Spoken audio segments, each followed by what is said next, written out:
Isha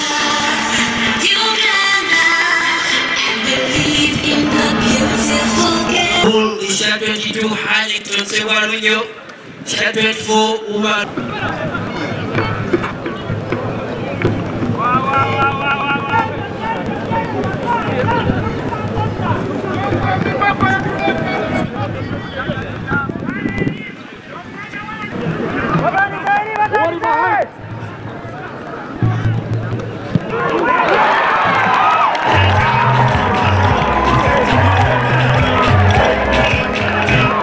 Ensonga dio weta kuboya kubanjira bakaawo omupiira gubadde muzibu naye abavubuka bagezaako okusamba okusinziira ku plan because eno kakungulu temuli ddulo bebakuba penalty so twali tulina okuzibira ate nga tugenda mu maaso so omoni egolo gyakubye abadde agikuba ku training so nze kinewunyisa kubanga akoze ki ng'agikubye.